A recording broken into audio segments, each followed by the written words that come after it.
Hey, everybody. Welcome to the Santita Jackson Show here on AM 950 Radio, the voice of progressive Minnesota. It is a joy to be with you today. We've got a lot to talk about.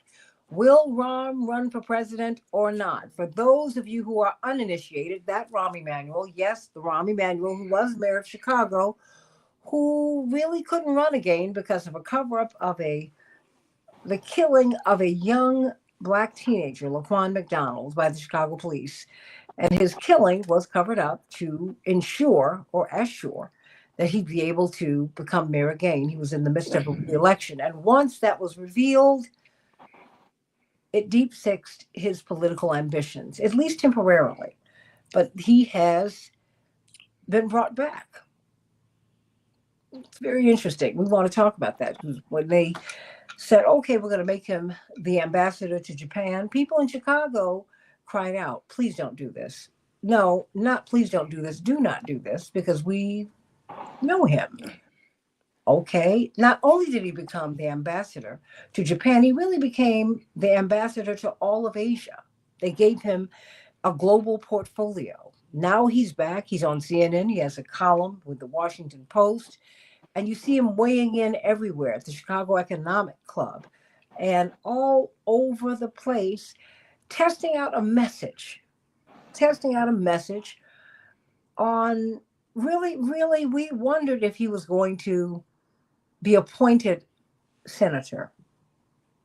Everybody was trying to figure out where he was going to go, not mindful of the fact that for years, everyone said that his highest ambition is to be the president of the United States. Indeed, his political career was received a resurgence, a big shot in the arm because it was relaunched from the White House.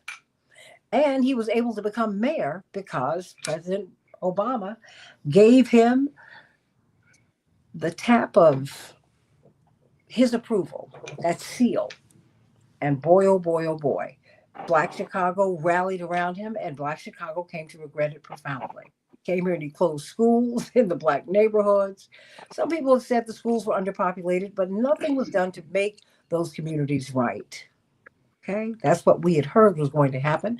And so let's talk about this with this esteemed panel of people who really do understand the Chicago landscape and I think the national landscape. Gary Flowers, former senior vice president at Rainbow Push. Of course, he hosts the Gary Flowers show on WOL in Washington, D.C. Had to catch him in his car, but I said, you know what? I've come across this story. You've got to weigh in because you have so much experience with Rahm Emanuel himself and in Democratic politics and all the fights that we would have pushing for respect inside of the party as you worked for Reverend for years and years and years and years as his political director. Of course, Reverend Dr. Marshall Hatch, I think we've all had a tour of duty with Reverend Jesse Jackson, bless his heart, brilliant theologian and pastor of the New Mount Pilgrim Missionary Baptist Church. You've got to go to his church. He has the largest stained glass representations of the civil rights martyrs of any place in the world. It's a cathedral. And it really is a cathedral dedicated to the civil rights struggle.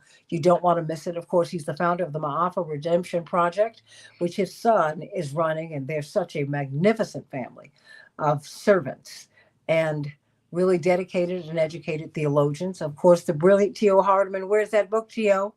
Well, I don't have it with me right now, but my book is Interrupting Gun Violence, The Public Health Approach. You can find it on Amazon always. And I thank you so much for reminding me every show, Santita, about my book, pushing that book out there. It's on its way to becoming a bestseller, hopefully. All praise to the God.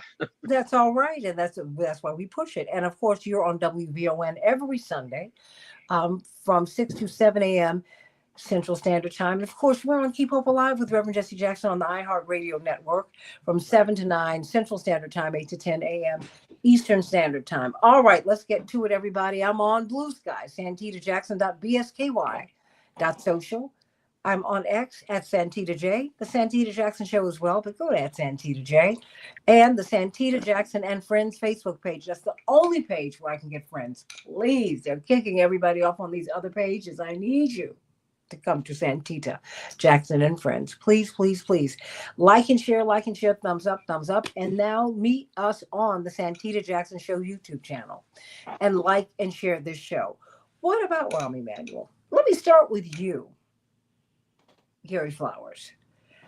Given your long history in, as we worked in Democratic politics, working with Reverend Jesse Jackson, uh, everybody here has an understanding of Rahm Emanuel.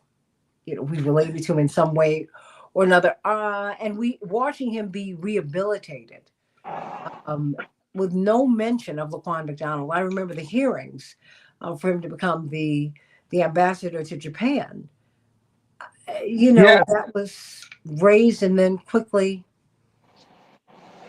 swept But away. Sister Santita, first of all, thank you again for inviting me on your show. And I'm moved by the words of our dear late Maya Angelou, Dr. Maya Angelou, who said many things. She said these are yet to be the United States of America. But she also said when people show you who they are, believe them. I read the Axio article in which Rahm Emanuel said very recently, you know, I wasn't looking for a fight on woke culture. Just to invoke the word woke signifies that he is using dog whistle terminology Mm. to ingratiate himself to a very right wing, violent, and very undemocratic and un American portion of the culture. And for that alone, it typifies what he was, what he is, and what he will be. You know, Mm. he also said in the Tribune article, I am not done with public service. And that lets you know clearly that I am a candidate. And it's not lost to me that Rahm Emanuel represents, in many ways, the disrespect and the using of Black culture. He utilized the imagery of the civil rights movement while running for a political office. And yet, once he got there, it was as though he was honorary white and not on the side of people of color. But you know, he behaved that way when he was in Congress. He was Yes. always very aggressive. He had a troubled relationship with his black members in Congress. And so I could never figure out, because simply because he was associated with Barack Obama, why he was given a pass. Mm-hmm. I just, you know, because that's really what it was. And to me, that did not, that just meant you got along with him. Didn't mean, you know, getting along with one of us doesn't mean that you get along with the rest of us or that you respect any of us. And I cannot forget, I can't shake out of my mind, you guys, a Washington Post article that I read. President Obama had just gotten into office. They were in the Oval. Of course, he was the chief of staff to then President Obama. Rahm Emanuel was, and you had Nancy Pelosi there. I think you had the leaders of government. And he started cracking his knuckles, which irritated the president. And he said, Rahm, cut it out. He kept cracking his knuckles. He said, Rahm, cut it out. He stopped. Then he got up and went in the president's ear and started cracking his knuckles. And according to the report, Nancy Pelosi was appalled. She said, oh my gosh, are you serious? It's just that kind of disrespect. Telling Karen Lewis, the head of the Chicago Teachers Union, when she was imploring him not to close these schools, he said 25% of them are not going to make it anyway, and walked away. The interaction that you have with him, he is so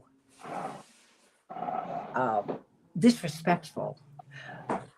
Reverend Dr. Marshall Hatch, what do you make of this news that he is really looking to run for president or they're running him? You know, I watched his return after he finished his ambassadorship, and I watched him and listened to him very closely. He's he's a lot more articulate than he was when he sort of became a national politician as the mayor of Chicago, who had to communicate to a wider audience, not just simply a congressman who bundled and raised money. And so I don't know that he's actually running for president, even though that's, you know, kind of what the news articles are borrowing off each other today, because I don't see how he leapfrogs over The other ambitious Illinois politician, Governor J.B. Pritzker, who's also running for president, by the way. So I don't know that this is not just like a trial balloon, and he sees himself ultimately as probably Durbin's successor as a U.S. senator. And so it's kind of like, Chicago, we play, pool. Other folks call billiards. You shoot for the pocket by hitting it off the side. And I think that that's some of the gamesmanship that we see going on today. But the way that you described Rahm Emanuel, that's the Rahm Emanuel that we know is a very aggressive personality, abrasive in many ways. But he, I think, is trying to test off some of the polish that he's acquired as as an ambassador in Japan, and like you say, influential all over Asia, and he's expressed that since he's been back. Well, is it polish or is it a pivot? Because the act that he wrote in on did not work. See, that's not going to work today because we know that, we got it. And the thing is, people are inclined, particularly in this environment. I'll circle back to you, Gary, because I want to hear from Tio. Well, Gary, because you nodded in assent. Why did that hit your? I think it's more of a pivot.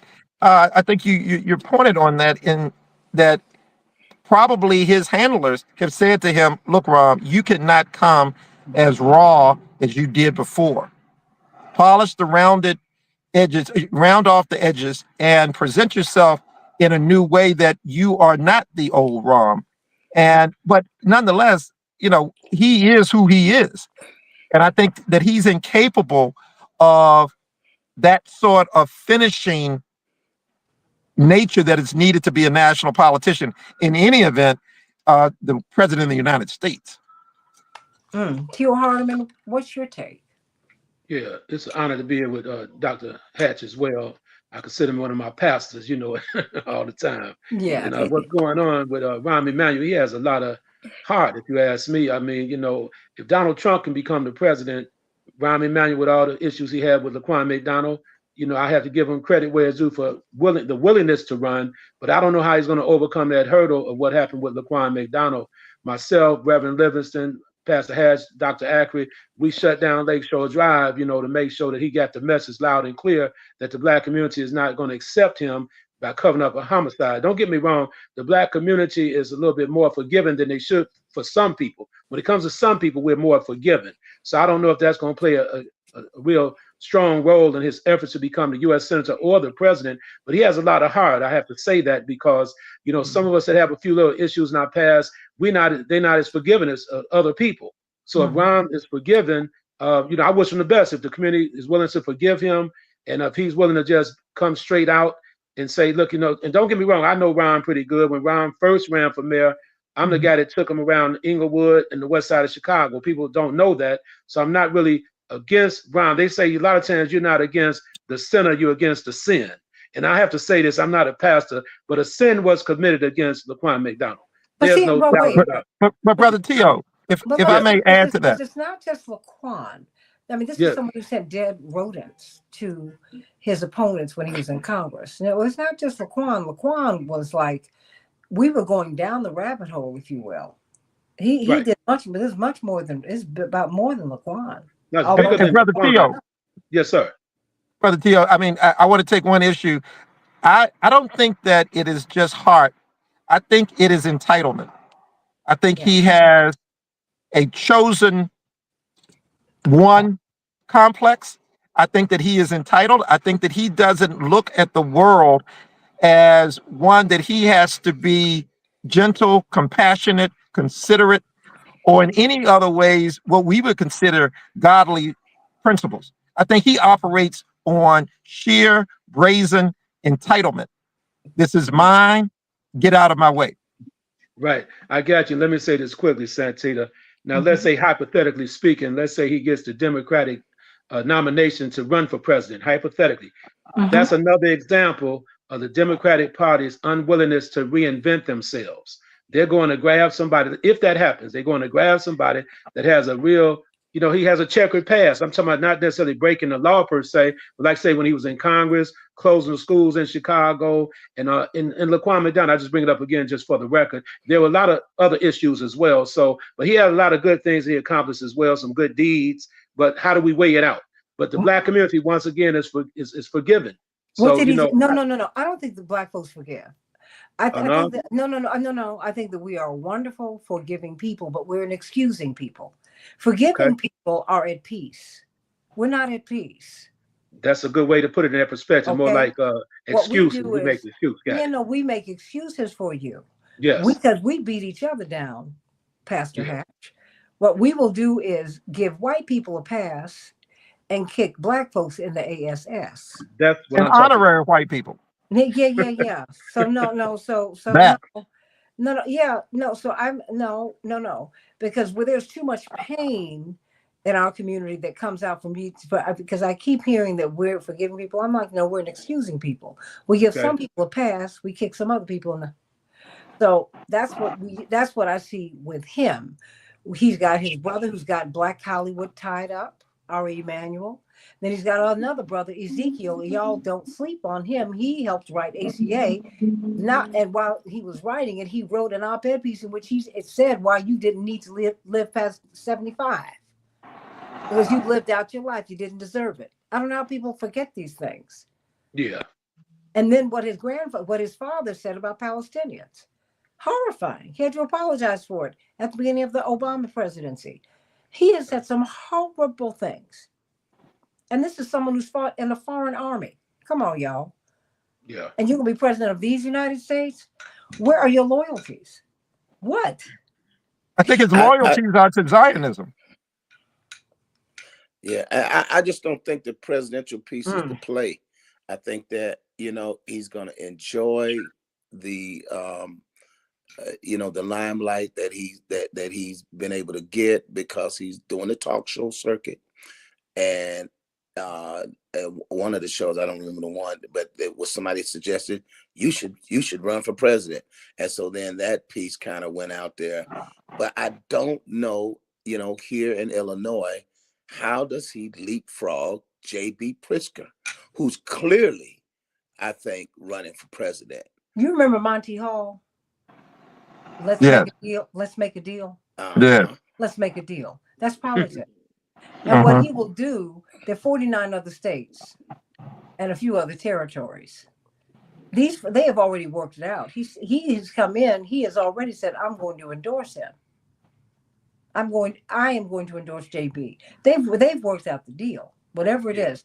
And remember, they were floating Donald Trump for president in the 80s.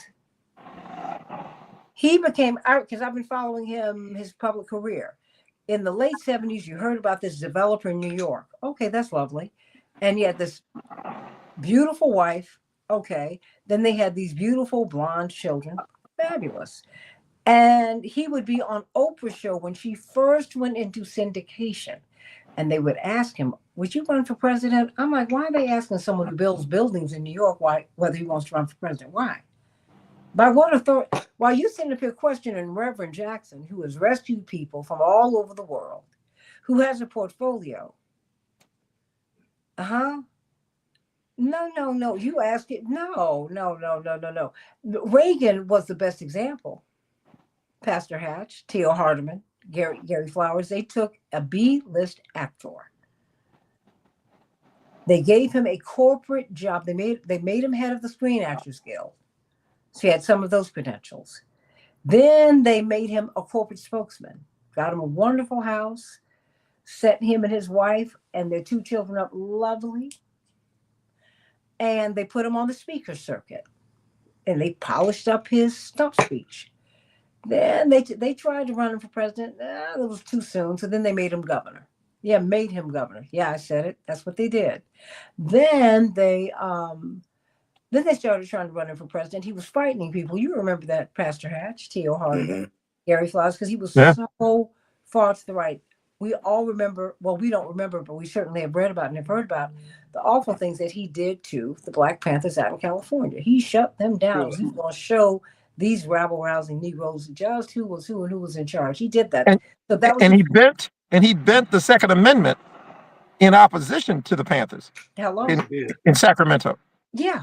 I mean, if you want to see a playbook on how you create a career, how you rehabilitate a career. Now they're not gonna let a black populist politician come back. No, no, no, no.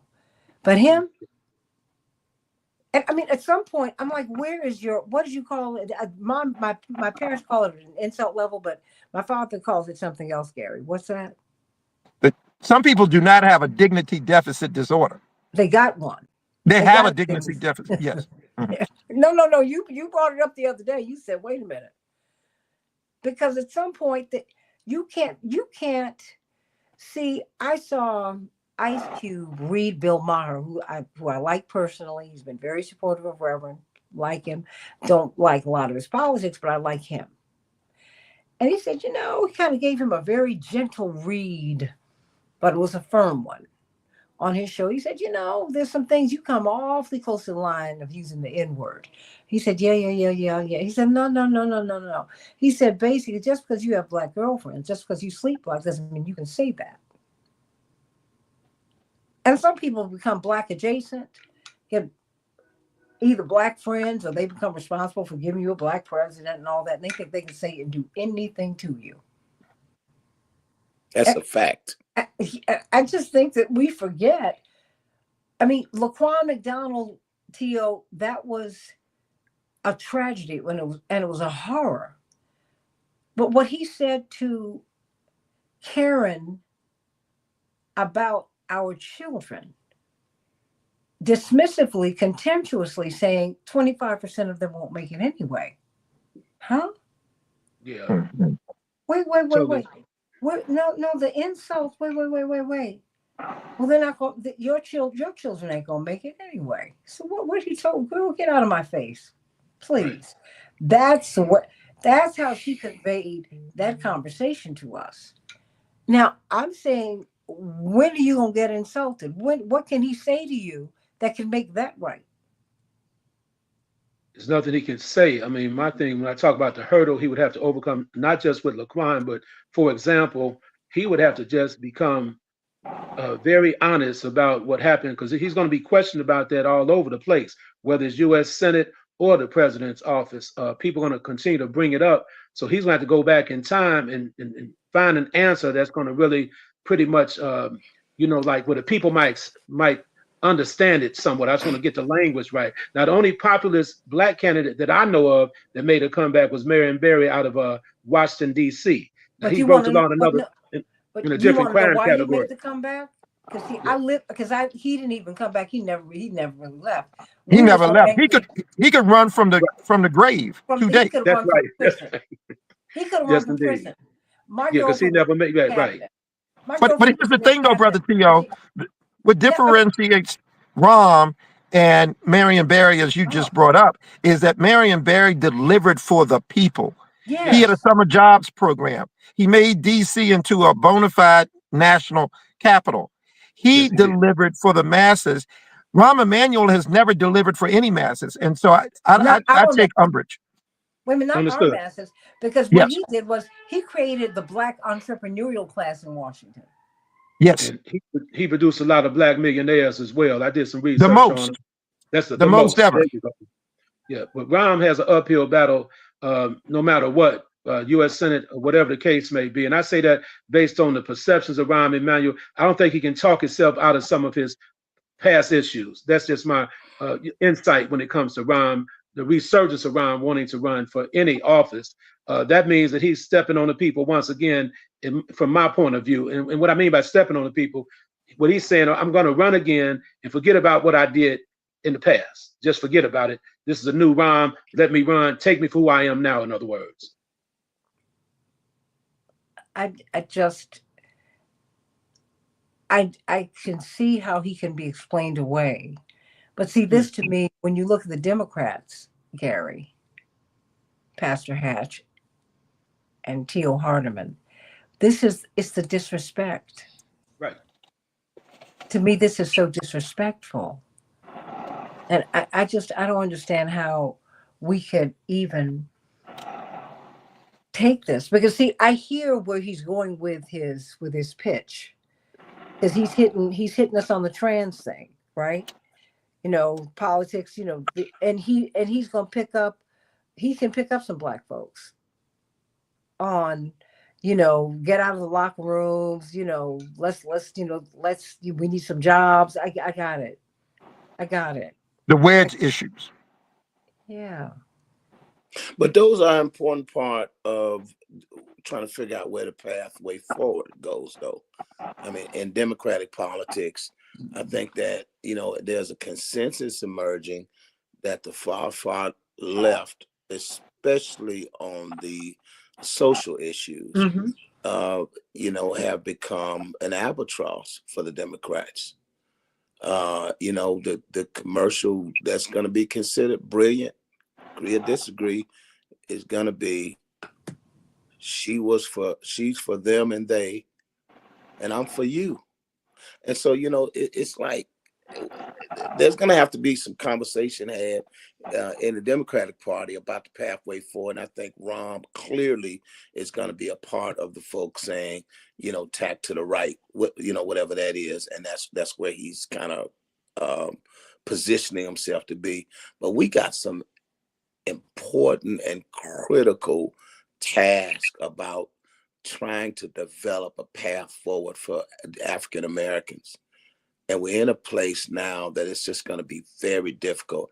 I think locally, as we continue to sort of build, like with your brother Santita, Jonathan, as a young leader in Illinois, somebody that we can, number one, get some direction from, give some directions to, and empower, to negotiate with us. Because I really do believe, and we could have a conversation over and over again, I don't think Rahm is running for president Okay. necessarily. I think he'll take it if you give it to him, but I think that it's gonna be just very difficult in the favorite son politics of Illinois for him to leapfrog over the governor. And I think that the deal probably is, does Durbin resign and then Rahm appointed, and then, the easier task of running for reelection as opposed to running for open seat.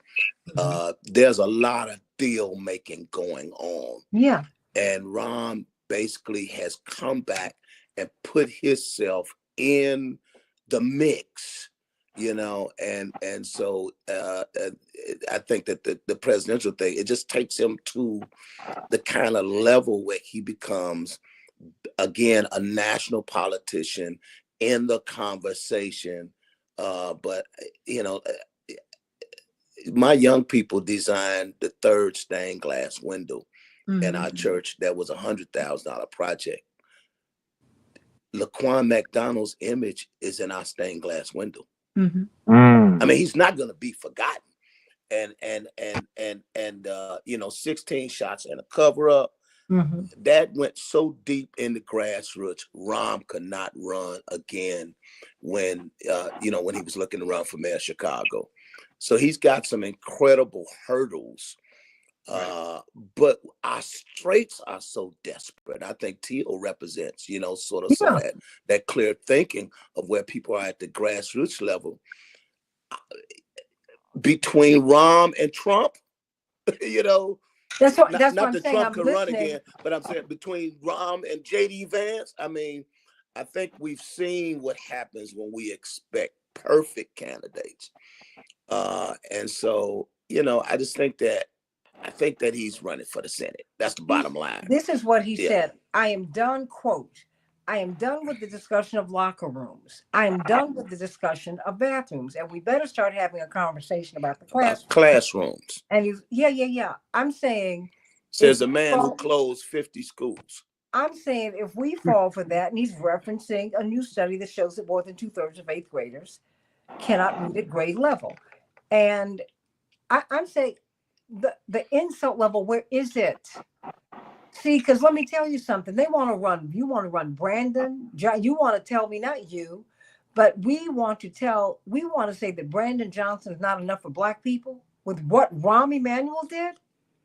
Are you for real? We're about to run Brandon out of town because he tried to treat some brown people who got dumped on him. Now that's embarrassing. You know, And when you a and then community can't you'll take recognize this its guy own back. interests. Yeah, yeah, I don't get it. I don't understand that. That's why I said we're not forgiving, we're excusing. yeah, and that's Because not you won't the way forgive the him. scenario you just set up. That's incomprehensible. You know, Joe, it's happening. that we don't see our interests as sort of, you know, coalescing behind a mayor who comes from our community and who we have access to, and we can help guide and empower, you know, the current mayor. And so that's why I said we have some very important internal work in the Black community, even to the point, you know, some of the conversations we've been having of defining our peoplehood, you know, because Oh, skin color and complexion is not enough. You've often talked about that, Santita. We've got to deal with values.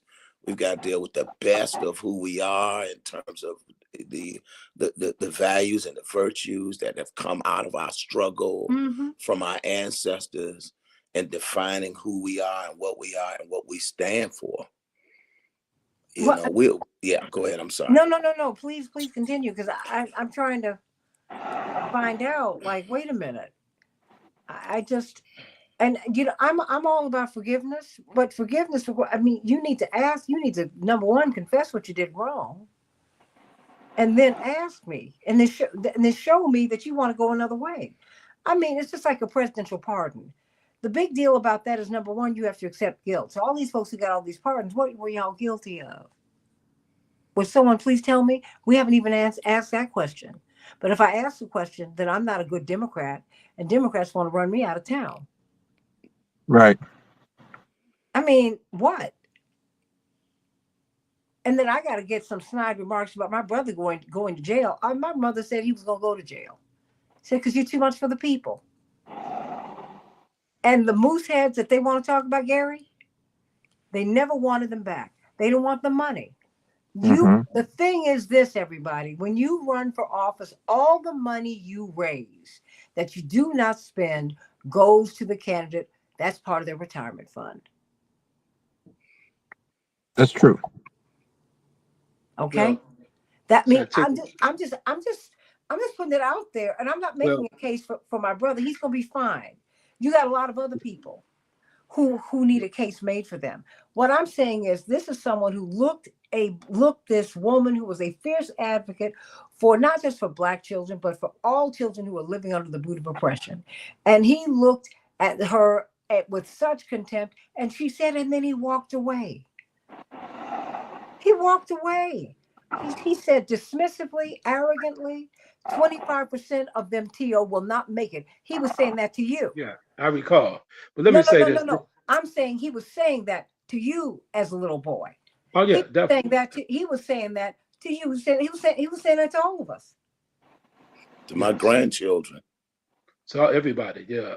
And then I want to say, this may not be the most popular statement, but when I ran for governor, everybody, I made a statement in the press. I say a Martian could come to Illinois with off a UFO with a duffel bag full of money, and people may vote for him. I'm just being honest with you. And the moral of the story is coming down to that bankroll. I mean, it doesn't mean it's not right all the time, but when you got these billionaires that run, which they have a right to run, a lot of people just they take the money. I'm not going to call them sellouts. I'll just say that people take the money to operate, and they work with that candidate, even if that candidate is not the most qualified person, but he has that big money bag, and that's how a lot of these people end up getting in far as higher level office. Okay, case in point, when I ran against Pat Quinn and got 28.1% of the state vote back in 2014, let me make it clear: the Democratic Party knew Pat Quinn was not going to do so good against Rounder.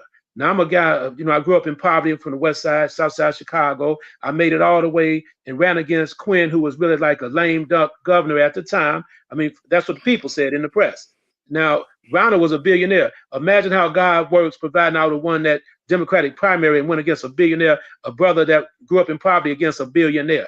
See, I'm the kind of guy, I ran my office real strong. I ran the second time, I didn't do as good because JB spent $170 million. But what I'm saying is, it comes down to the money bag, and you have these, you can go get any operative you want in any community as long as you got that money out there. But the Black community is a strong vote. Whoever runs for U.S. Senate or president, they're going to need that African American vote in the strongest way. So we'll see what happens as we move forward. I just want to say that Okay. And Brother Tio, I would say, in addition to money, I think let us not be lost to the fact that the moral compass that has now been going around in circles because the media has helped to normalize absurd and immoral behavior by the Yeah. evil occupier of the Oval Office now. And so if you have a Rahm Emanuel for either US Senate or for president, there are people who are almost numbed by his brazen actions because of what they've seen for the last 8 years. And wait, and what we saw, and because of what we saw from him. Yes. Wait. He was enough. Wait a minute. Gary, we were here. Yeah. We and see, I'm not beating up on him as much as I am looking at our self-respect. Pastor Hatch, T.O. Hardiman, Gary Flowers. What is it that we will demand of people? We're taking anything. I understand that money kind of makes things go round and round in politics. I get that. That's not what I'm saying. I'm saying though, at some when are you gonna get? I mean, you can't get paid off. You can't. It'll sell your people out. Right. At some point, people have to look at you and say, "You're a person of integrity." I can't. It's not that I don't pay you to campaign for me. Okay, fine. Just disclose it. I can There you respect go. that. But Exactly. no. But what I'm saying is, it's not about you getting money and you getting to the party. It's about you being an advocate. Yeah, but we all again, because I don't know if I'd have a great problem with Rom being a U.S. senator. I would, but Yeah, I'm if just he saying, I'm comes that, I'm saying not going to leave Illinois. if it's between him, and a Republican, we just have No, had no, these I take the bad Republican. experiences with the I take the Republican Republican. Party that doesn't give us choices, and we end up in a pickle. I take the. I see. The thing is, I like Chuck Percy. Okay, Republicans do not frighten me. It depends on who the Okay. Republican is, but Yeah, of course, and it depends, That's it true. depends upon who Republican the Party, Democrat is. yeah, it depends You on who can't the just. Republican No, is we're too. not going to get any respect from the Democrats if we continue to do this. No, that's the problem. If we continue, if And they when can shove and anybody when in you our try face. to get off the reservation, the Republicans don't offer. No, but and what are the Democrats offering you? I'm just making a point. I'm making An a point too. alternative. I'm talking about an alternative. It's just like if I'm Palestinian and I'm in Michigan in the 2024 election, you know, do I vote for Trump because Kamala is tied to the Biden White House and their Middle East policy? And if I did, with emotional reaction, vote for Trump, how did that work out for me today? They will. You know what? That's the Let me tell problem. you. And Let me tell you you what. often say this, which I think is entirely correct. This is not about emotion. The problem is this, Pastor Hatch.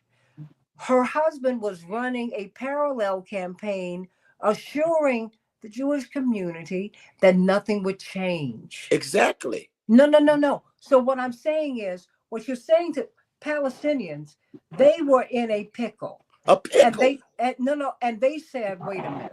And we're in one. No, yeah. And you know what? And I'm saying to you, Yeah. the thing is, black Democrats don't have a lock on my vote. I don't play that. I do not, and I think it's a mistake for us to do that. It Well, is if I gotta look at you and the Republicans, no, we gotta stop. That's not a curse word. But you got to have an alternative. Yeah, we if don't you're in have a it. two-party system. Well, the thing is, Yes. you gotta give me a first choice. Because what Rahm is offering me ain't nothing. With all the disrespect that he has given to us. I'm just saying that, I think that the intelligence that our people have had to operate in, with fair on both sides of the Atlantic, the pickle that we've been found in. And Pastor Hatch, let me advance your thought there in that I think that the two-party winner take all system is inherently undemocratic. Yeah. I worked on the elections in South Africa in 1994, where they had as many as 14 political parties. And I parliamentary submit to you systems today, have more and our variations of allies what an around the outcome can world, look like. our allies around the world have 5 to 7 to 9 political parties. I Yeah. believe that the United States, I am an abolitionist. I believe we should abolish the current political system. I think the squad and the left-leaning Democrats should split from the Democratic Party. I think the sound-minded Republicans should split from Trump. And I think the labor union should have their own party once and for all. But that's And not if we what had, that's not the choices today. And that I know wasn't the that, but choices in the I'm talking about, last I'm budget. wishing for a world that can be. Yeah, that's very reverential. You know, that's what preachers do at our aspirational best. Well, You that's know, what I hang and around you all for. it's a beautiful thing. You Well, you know, know what? Let yeah. me just say this. Reverend aspired.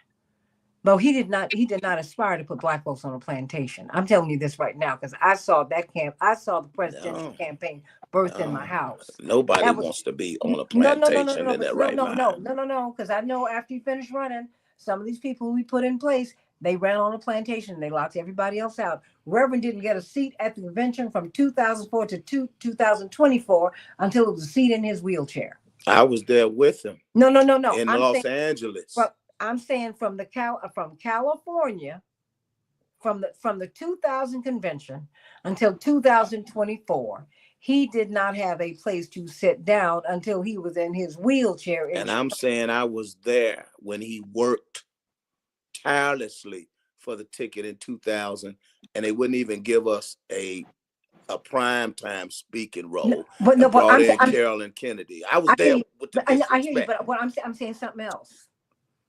I'm saying they didn't even give him the honor, the respect of giving him a place to sit down. Yes. We would be walking around. You know it, you know it because you were with us. I'm saying something else.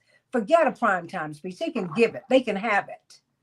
But it was deserved. Of course it was, but I'm saying, of course it was deserved. He remade the whole party, and we made American politics. This was not about the Democrats. This was about democracy. Absolutely. It wasn't about the Republicans. It was about the Republic. And let us not sleep on that. And I'm gonna continue to say that because that's what I saw.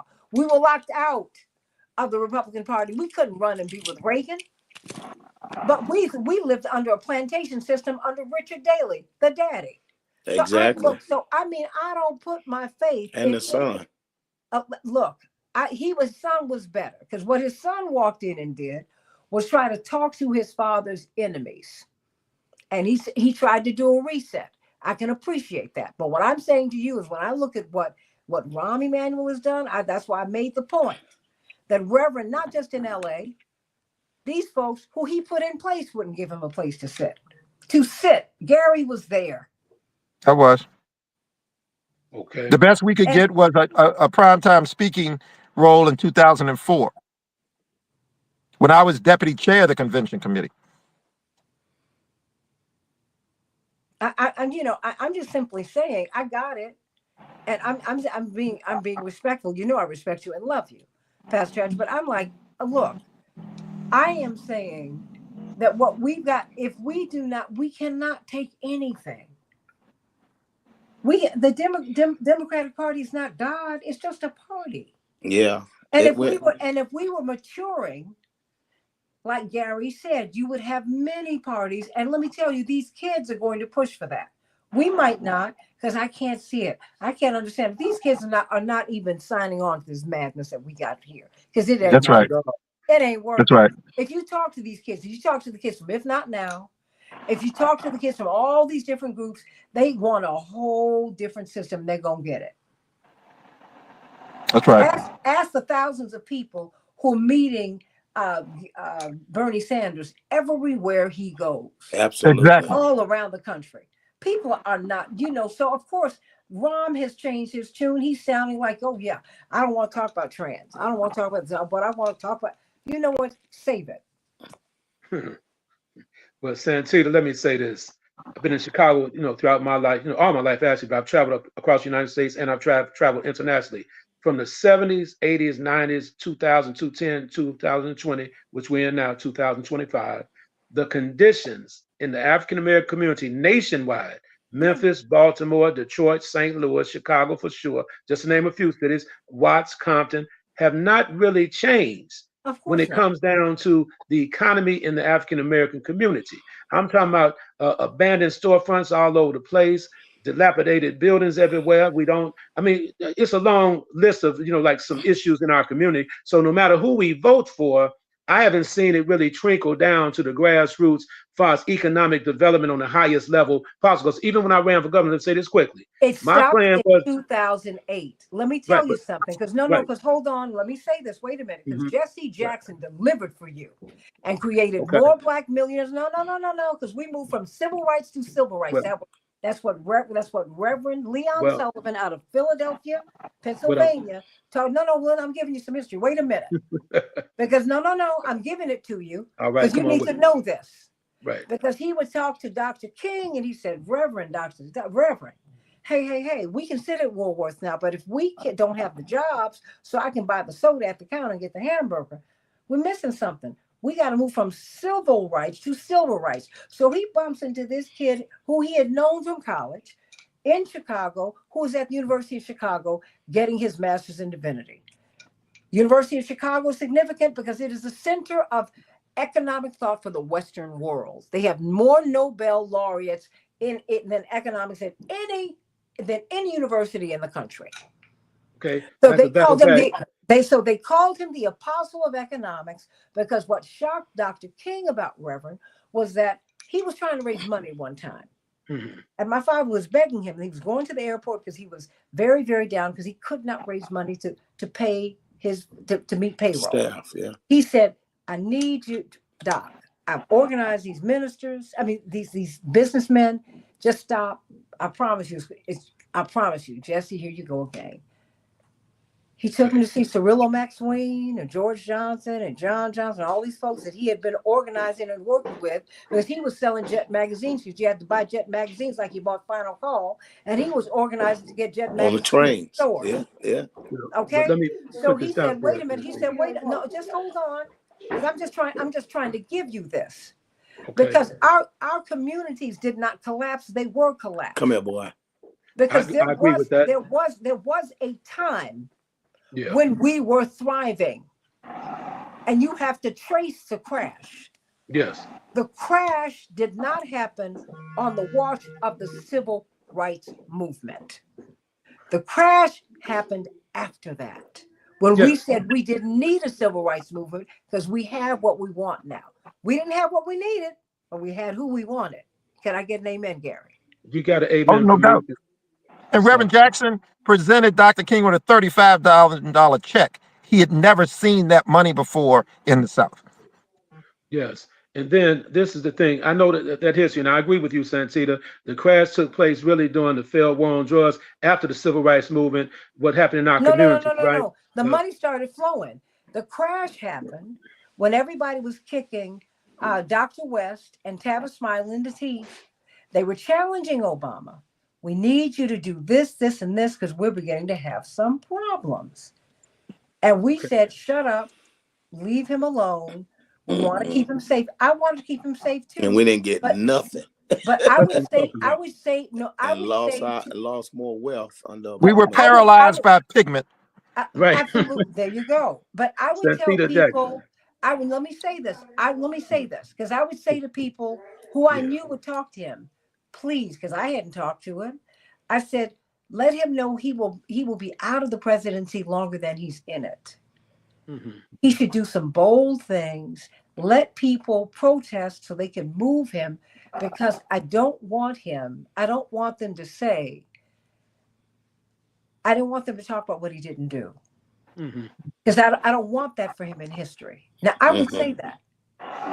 Well, the only thing I was trying to convey is when I ran for governor, my plan was to turn the west side of Chicago into an oasis and the south side and east side of Chicago into an oasis. I was going to spend $3 billion to renovate everything down 79th Street, 63rd Street, Madison and Pulaski, with my main man, Reverend Hatch, has his church right on Washington over there. So my plan, because no matter how many individual millionaires you turn people into millionaires, what about an economic foundation in our Black community that's consistent?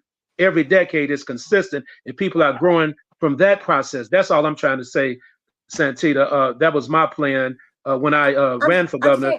Okay. I'm saying that's what we were talking about. Yeah, I see, I mean, was going to build oases out there, so African American young people. Congressman Jackson ran on. That's why he was establishing a beachhead of an What airport on the south side. I'm saying, though, Santita, it has not happened. It has not happened. No, from I understand. this time And on. they put him in jail. Right. When he right. was okay. And Yes. because it would have, by putting this beachhead, this airport on the south side, it would have done to the south side what O'Hare did to the northwest side, and did for the northwest side. Because what drives economies are airports. He knew that, and he did a people's groundbreaking. People have been trying. People have been moving. But we have gotten fooled by black faces in high places, and we paid the price. Nancy Jefferson from the West Side Organization said, God will send you a mirage and send you to hell for believing it. So shame on us. And I'm saying, you can't let someone change their tune when they have disrespected you. That's all I'm saying, honey. No, we're saying the same thing. I'm with you. I just want to get that out. I hope you're saying the same thing. I'm just saying to you, I'm just saying disrespect. That's right. That's right. Now, we don't like disrespect one-on-one, but somehow or another, we'll kill each other over disrespect. Pull out a gun and blow each other's brains out in a minute. But someone else who's been disrespectful to us, well, we try and figure out a way to work with them if they're white. I don't think so. There you go. That's why I said not forgiving, excusing. That ain't That's gonna right. work. That's right. No. So, T.O., your book and your final word, you got a minute. No, my final word is that all over you. we're good. We're good. I'm at peace with everybody. And I just want to say that I appreciate coming on your show on a regular basis. My book is Interrupting Gun Violence, The Public Health Approach. And my website is violenceinterrupters.org. You can check out everything about violence interrupters. And I want to thank God, too, because I created the violence interrupters back in 2004. And I own the patent. And I've been living off of it ever since then on a lot of other things I'm doing in my life. So I just give credit to God. Humble out of peacemakers, blessed out of peacemakers. Just let me say that, all right? And I thank you for all of your work, because I will say this, you have been working and pushing so hard for so long, and I appreciate that with the least of these. And thank you for that. Pastor Marshall Hatch, with this magnificent cathedral. Number one, before you give us this last minute, how can we visit this cathedral? I've been telling everybody all over the world. Anytime. Yusef was in church on Sunday. I want you to know. Hallelujah, my brother. At New Mount Pilgrim Church. I told him he talks like a man that actually went to Sunday school and paid attention. I really appreciate his work and that he's doing at Rainbow Push these days. And has my daughter preaching this coming Saturday. Amen. Who is in the D-Men program at Howard University and finishing up in a year.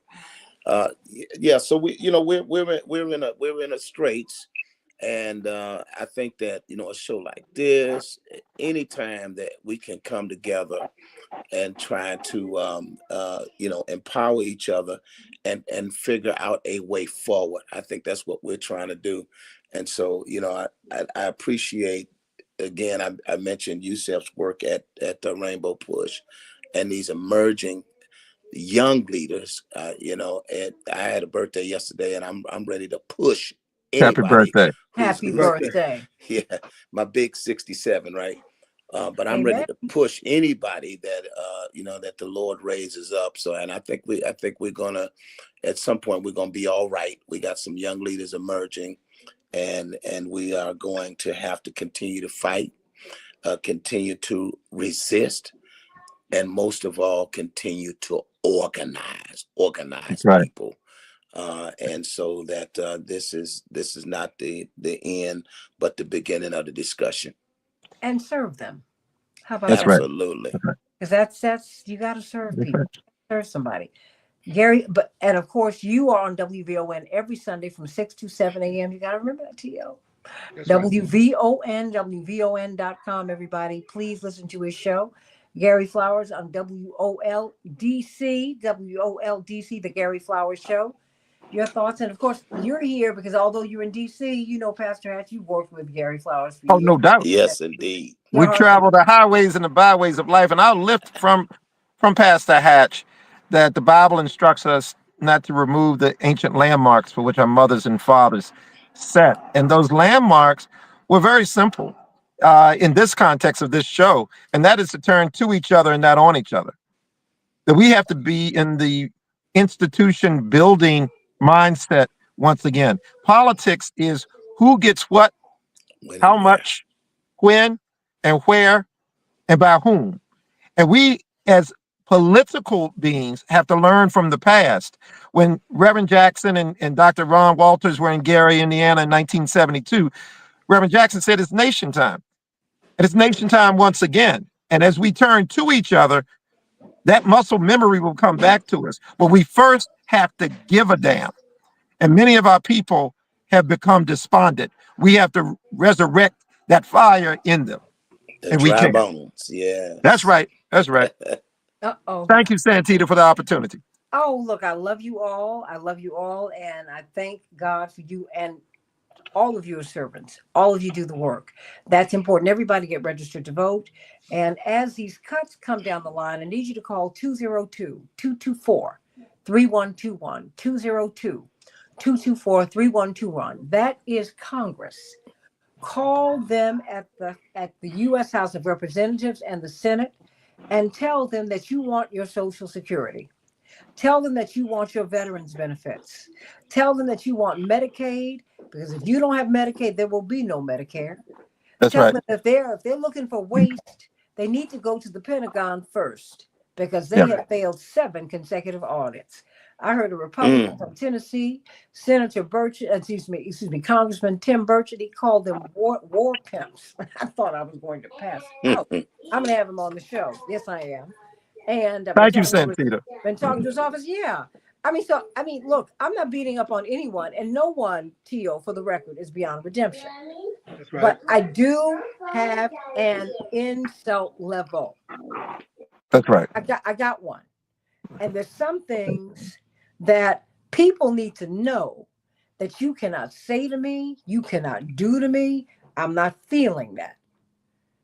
We will go nowhere as a people. No other people on earth take the things that we take.